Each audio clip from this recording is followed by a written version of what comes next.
My favourite mode of transport has always been my legs. It began with walking, then running, and eventually racing, but somewhere along the way, it turned into something I never intended. I was watching, obsessively checking my pace, and competition became way too important to me. Of course I love pushing my limits, but it morphed into an obsession that I quite frankly lost control of. I lost touch with the very essence of why I started running in the first place, so it's time for a change of pace, quite literally.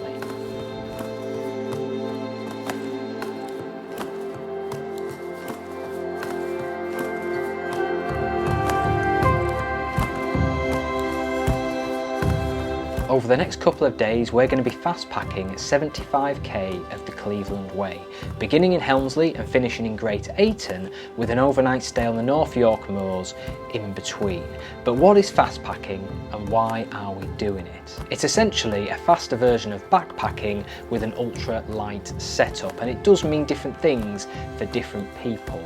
For me, we're going to strip back what is on my back and we're going to try to walk the ups, run the downs and trot the flats. But ultimately, it's my way of giving myself permission just to enjoy moving through the landscape without the pressure of my watch and performance. Outside my window, is everything pale and cold? Can't seem to pick up my phone. It's been ringing all day. I've just started on the Cleveland Way from Helmsley. I'm breaking it up in my mind into a few sections. So the first one is Sutton Bank. It's about 10 miles. Should be able to fill up with some water there. Then the next one will be Osmotherley, another opportunity to get some fuel before we get to Wainstones for the overnight camp. The size of the task has already started to daunt me a little bit. Didn't realise the temperatures were going to be hitting the 30s almost. Water's a real concern. I've got 2 litres on me, which is really heavy. The recommended pack weight for fast packing is 10% of your body weight. I weigh 58 kilos and this pack is about 9.5. Never been very good at math, but that doesn't really add up.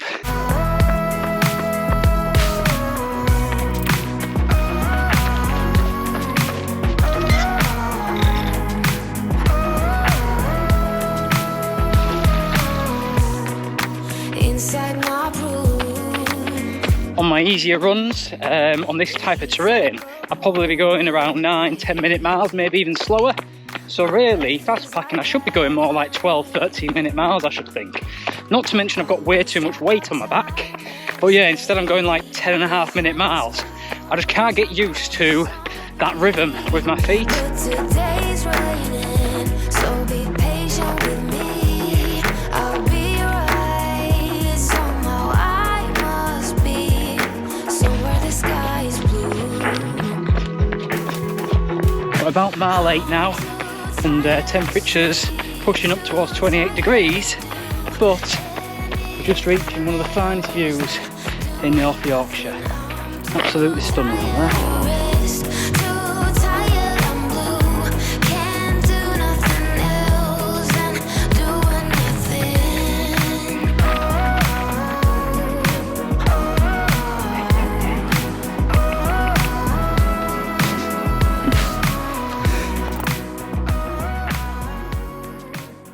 We're at about mile 12.5, not far off the halfway point now, but I've reached a bit of a sticky patch. My legs are really starting to ache and I'm feeling the weight of the pack. It's so heavy. Getting some sore spots in my back and my neck as well. Not to mention it's absolutely roasting out here and the hydration isn't going down too well. I just don't do well in heat. But I'm going to keep trying to eat. We've already had a malt loaf, a bag of nuts, and I can't remember what else, but we've got 1400 calories in total. Right, trying to force myself to trot when we get onto these flats, because otherwise I'm going to be here much longer than I planned, which is going to cause me more problems with the water.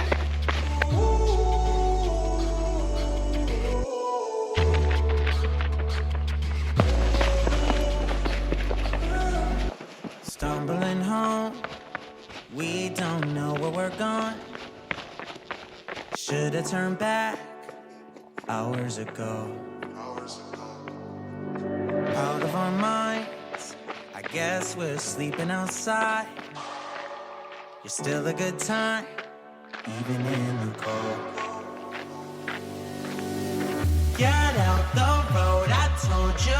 A car's coming, I stopped you. Just reached Osmotherley, which is my resupply point for water.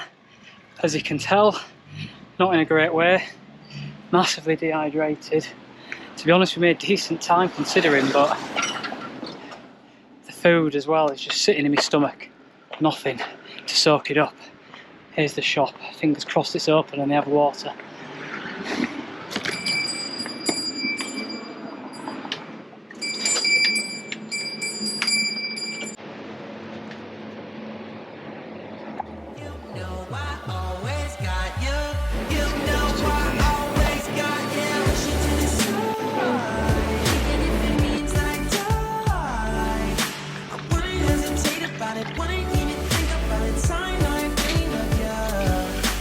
Get ourselves to Wainstones. We're at mile 19 now, so hopefully, if I've got my calculations right, we should only have another 7 miles to go.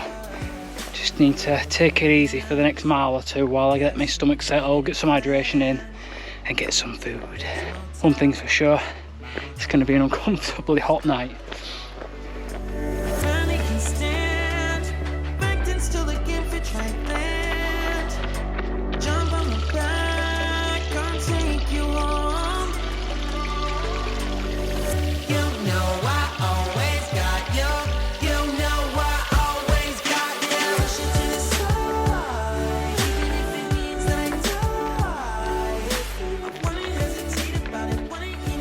Well, we've reached the end of day one. I'm gonna now head on down to Wainstones, down this descent, try and get some food, water, get myself back in some form of normal shape, and then we're gonna come back up here to try and pitch up for the night. And that should hopefully be our view. Should be lovely. So yeah, about 26.5 miles for 5 hours and 45 minutes. I was absolutely bonking out my arse for the last 2 hours, probably even more, all down to dehydration. But get myself some likes. We've got another 20 to do tomorrow. Rusty red on her shoulder, I was cleaning her shoe when it clicked on the trot over in the bright morning dew. Finally got myself sorted out, some food, rehydrated. My stomach feels much better now. I feel a lot better than I was earlier. Legs have started cramping a little bit, so definitely lacking some salt, and I'm a bit worried what that means for tomorrow.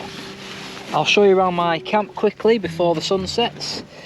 So we've got an air mattress here with a quilt, my little pillow there, and this is I think it's a Terra Nova laser compact 1-person tent.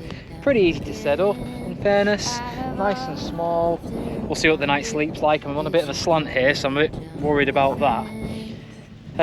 Yeah, this is going to be a stunning sunset though. I can't wait for it. Absolutely gorgeous out there. I think it's been worth it just for this. Just touching on tomorrow, we've got 20 miles to cover, so we'll have to see what happens. But Roseberry topping is where we're heading to. That is literally over there. I don't know if you can see that in the distance. It's that little mound.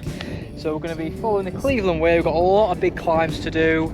Getting over Clare Bank, onto Blower Crossing, all the way towards, like I say, Roseberry topping into Great Ayton, get some food and get a lift back home, and then my little adventure is all done and dusted. Right, I'm going to settle in for the night, watch this sunset, read a book and try and get an early night's sleep so we can get started nice and early in the morning.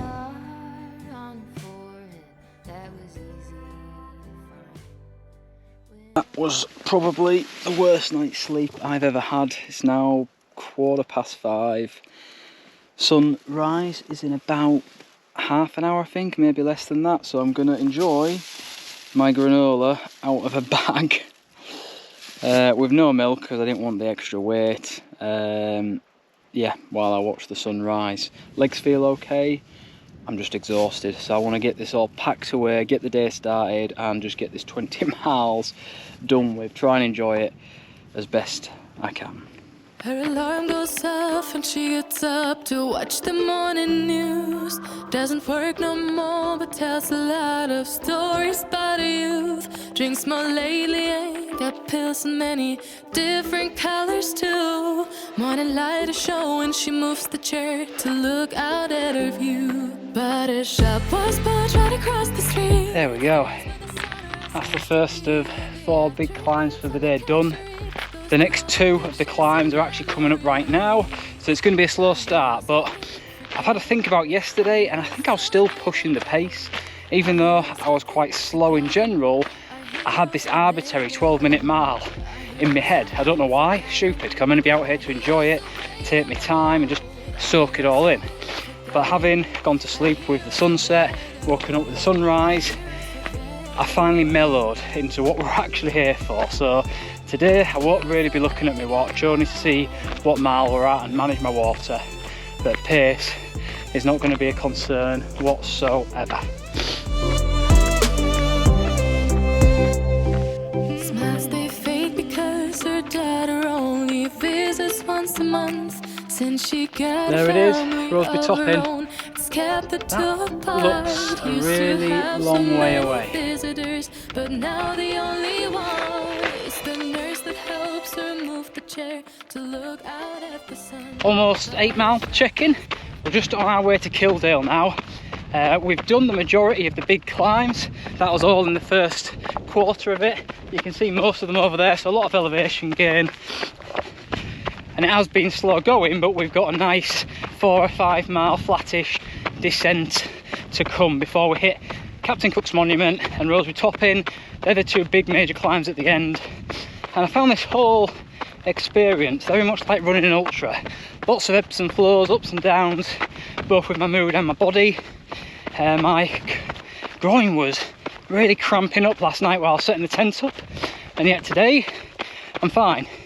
Legs are tired and they're very sore, but they don't feel like they're going to get much worse than they are. So it's kind of reached that stage in an ultra where you pass mile 30 and you're just grinding it out.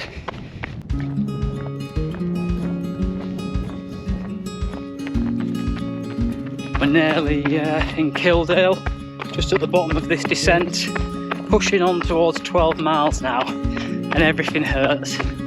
My feet, my ankles, they're a bit sore as well, but my knees and my quads are absolutely screaming. And the sight of Captain Cook's Monument, which we've got to climb up, hasn't filled me with joy either.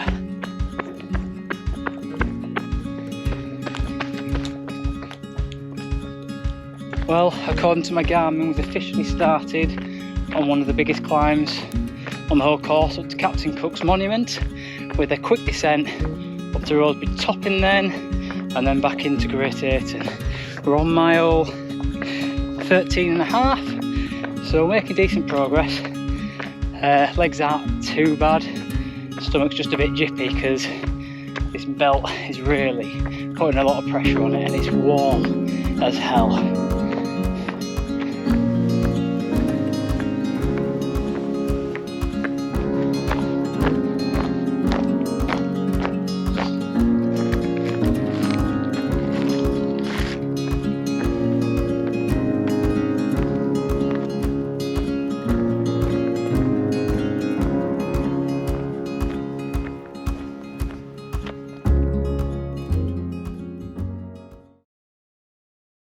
Don't believe it.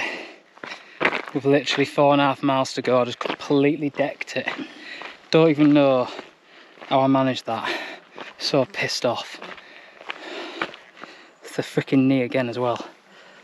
I just hope that it's not going to be too bad. Idiot. I really don't want that little mishap to spoil the whole experience. I'm going to put it to the back of my head. I'm just a bit concerned because I've got a race in a month's time, and every time I have a freaking race coming up, something happens and I get injured. I just fear that it's happening all over again, but I can walk on it and I can run on it, so hopefully it's not too bad. Anyway, enough of the knee. Forget about that. Just enjoy the rest of the outing. Is everything pale and cold? Can't seem to pick up my phone. We're very close now. Little bumbly descent, and then we can make the last descent up to Roseberry top. Quite evil, you have to go all the way down just to go back up again, but that seems to be the theme with this trail. Patient with me, I'll be right. Somehow I must be somewhere the sky is blue. I'm too tired to sleep, too tired to do anything else than doing nothing. I'm too tired to rest, too tired, I'm blue, can't do nothing.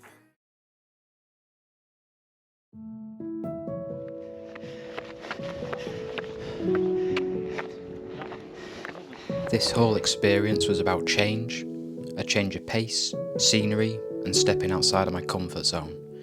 I am a creature of habit, but variety truly is the spice of life, and while it doesn't come naturally to me, I really needed this. Modern life is so busy with work, social media, and clutter, the noise can be overwhelming, so to spend 2 days inside my own head with no distractions has been bliss. Of course my joints and muscles are sore, there were times I wanted to pack in, but in pushing myself this far, I found a strange sense of quiet and became content in my own discomfort. Anyone who's run an ultra will know exactly what I mean. I've learnt a lot over the last few days, but principle to it all is never be afraid to mix things up, because you never know what you might find.